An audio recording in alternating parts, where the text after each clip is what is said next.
Kalian tahu nggak, ternyata masih banyak gudang penyimpanan barang yang belum didaftarkan. Need any help? Welcome to Lao Lao Land.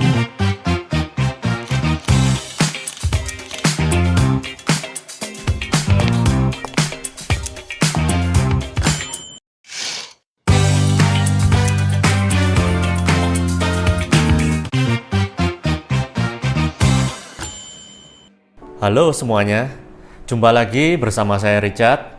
Pada kali ini kita akan membahas mengenai TDG atau yang bisa kita sebut tanda daftar gudang.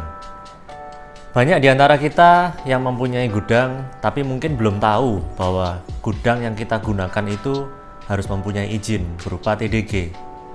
Apa itu TDG? Mari kita bahas. Yang perlu kalian ketahui adalah TDG ini bukanlah izin usaha, melainkan sebagai bukti pendaftaran agar kalian mendapatkan legalitas terhadap gudang yang kalian pakai.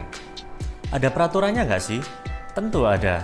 Kalian bisa baca di Permendag nomor 90 tahun 2014 yang sudah diperbarui dengan Permendag nomor 16 tahun 2016. Yang perlu kalian ketahui, TDG ini khusus untuk gudang tempat penyimpanan barang-barang yang akan diperdagangkan kembali. Sehingga jika kalian punya gudang untuk kepentingan pribadi, maka hal itu tidak perlu didaftarkan atau diproseskan TDG. Menurut peraturan ini, gudang dibagi menjadi dua jenis, yaitu gudang terbuka dan gudang tertutup. Untuk gudang tertutup dibagi menjadi 4 golongan, A, B, C, D. Golongan A untuk gudang yang luas antara 100 meter persegi sampai dengan 1000 meter persegi. Sedangkan golongan B luas di atas 1000 meter persegi sampai dengan 2500 meter persegi. Untuk golongan C luas di atas 2500 meter persegi. Sedangkan untuk golongan D, gudangnya ini berbentuk silo atau tangki. Sedangkan untuk gudang terbuka sendiri, kriterianya adalah paling sedikit 1000 meter persegi.